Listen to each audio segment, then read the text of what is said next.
রাখতে হচ্ছে। এবার ইডি স্ক্যানারে তৃণমূলের তহবিল, হ্যাঁ শুধু তৃণমূলের তহবিল তা নয়, এর সঙ্গে রয়েছে বিদেশ যাত্রা।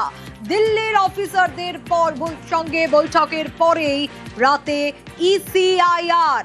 আরো ডিটেল এ বিষয়ে জানাতে পারবে, আপডেট নেব। তবে তার আগে আরো একবার জানাই, এবার ইডি স্ক্যানারে তৃণমূলের তহবিল, বিদেশ যাত্রা, দিল্লির অফিসারদের বৈঠকের পরেই রাতে ইসিআইআর। ডিটেল আপডেট নেওয়ার চেষ্টা করি, অনুপ রয়েছে আমার সঙ্গে। অনুপ, তৃণমূলের ব্যাংক তহবিল মামলা ইতিমধ্যে ইডির পক্ষ থেকে দেখা যায় 15 দিন ধরে গোটা তদন্তের অনুসন্ধান তারা শুরু করে। তার পরবর্তী ক্ষেত্রে গতকাল যে দিল্লির বৈঠকের পরবর্তী ক্ষেত্রে কিন্তু বিধাননগর যে সাইবার ক্রাইম থানা যে এফআইআর সেটা ধরে কিন্তু ইসিআইআর করা হয়। অ্যাকাউন্টের তথ্য দেখতে গিয়ে দেখা যায় ট্রাভেল এজেন্সির সামনে চলে আসে ইডির নজরে। এছাড়া আরো ইতিমধ্যে যেমন সামনে আসছে বিভিন্ন খাতে কিন্তু টাকা ঢোকানো হয়েছিল অ্যাকাউন্টে, এমনটাও তথ্য উঠে আসছে। এই গোটা বিষয় যখন খতিয়ে দেখা হচ্ছে, 3টে অ্যাকাউন্ট কিন্তু ফ্রিজ করা হয়েছিল। সেই অ্যাকাউন্টের তথ্য ধরে দেখা যাচ্ছে কোন কোন নেতা নেত্রী তারা বিভিন্ন ভাবে কিন্তু বিদেশ যাত্রা থেকে শুরু করে বিভিন্ন ভাবে ফ্লাইটের টিকিট এবং হোটেল বুকিং প্রত্যেক কিছু করেছিল। এবং সেই সমস্ত নজর যেমন তারা ইতিমধ্যে খতিয়ে দেখছে, এই তহবিলের টাকা ব্যক্তিগতভাবে কারোর কাছে পৌঁছেছিল কিনা এই বিষয়গুলো খতিয়ে দেখছে।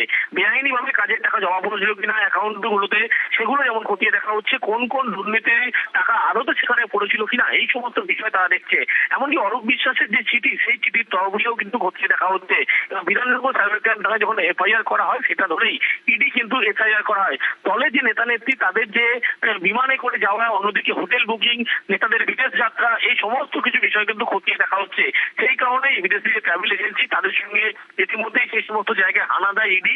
ইডির পক্ষ থেকে এখনো পর্যন্ত 5 জায়গায় তল্লাশ অভিযান চলছে। এখনো পর্যন্ত বেশ কিছু নথি ইতিমধ্যেই উদ্ধার হয়েছে। 15 দিন ধরে তথ্য তালাশ, আর তারপর ইডির এই মামলা।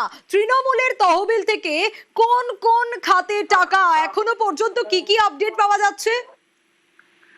দেখো, 15 দিন ধরে কিন্তু গোটা তদন্তের অনুসন্ধান তারা করেছিল। পরবর্তী ক্ষেত্রে যখন এই এফআইআর ধরে কিন্তু ইসিআইআর করে এবং গতকাল যখন দিল্লির সবুজ সংকেত মেলে বৈঠকের পরবর্তী ক্ষেত্রে মাঝরাতে ইসিআইআর করা হয় ইডির পক্ষ থেকে।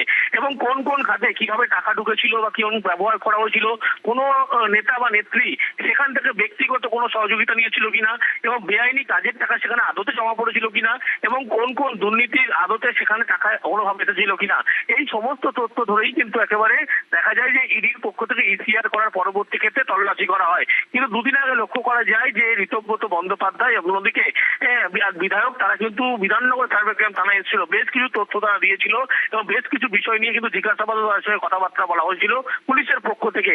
সেই তথ্য সমস্ত কিন্তু ইডির পক্ষ থেকে সংগ্রহ করা হয়েছে, যেটা এফআইআর ছিল।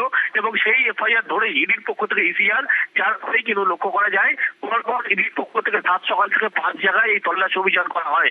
এবং সেখান থেকে বিপুল পরিমাণ এখন নথি উদ্ধার হয়েছে, যে নথিগুলো ইতিমধ্যেই খতিয়ে দেখা হচ্ছে। কোন কোন নেতা কিভাবে তাদের দলের থেকে টিকিট নিয়ে কোথায় কোথায় গিয়েছিল, হোটেল বুকিং হয়েছিল কিনা, বিদেশ যাত্রা হয়েছিল কিনা, এই সমস্ত তথ্য কিন্তু তারা অনুসন্ধান জন্য তল্লাশি চালাচ্ছে। বেশ অনুপ, এবার ইডি স্ক্যানারে তৃণমূলের তহবিল, বিদেশ যাত্রা, দিল্লির অফিসারদের বৈঠকের পরেই রাতে ইসিআইআর। বৈঠকের পরেই মামলা দায়ের করে তল্লাশিতে ইডি। সকাল থেকে কলকাতা সহ 5 জায়গায় অভিযান। রাধাবাজার স্ট্রিটে ট্রাভেল এজেন্সির অফিসে হানা, নিউ টাউনে আকাঙ্ক্ষার কাছেও ইডির টিম। একাধিক ট্রাভেল এজেন্সির লেনদেনে নজর, লেনদেন সম্পর্কিত তথ্য যাচাই, ইডি অভিযান।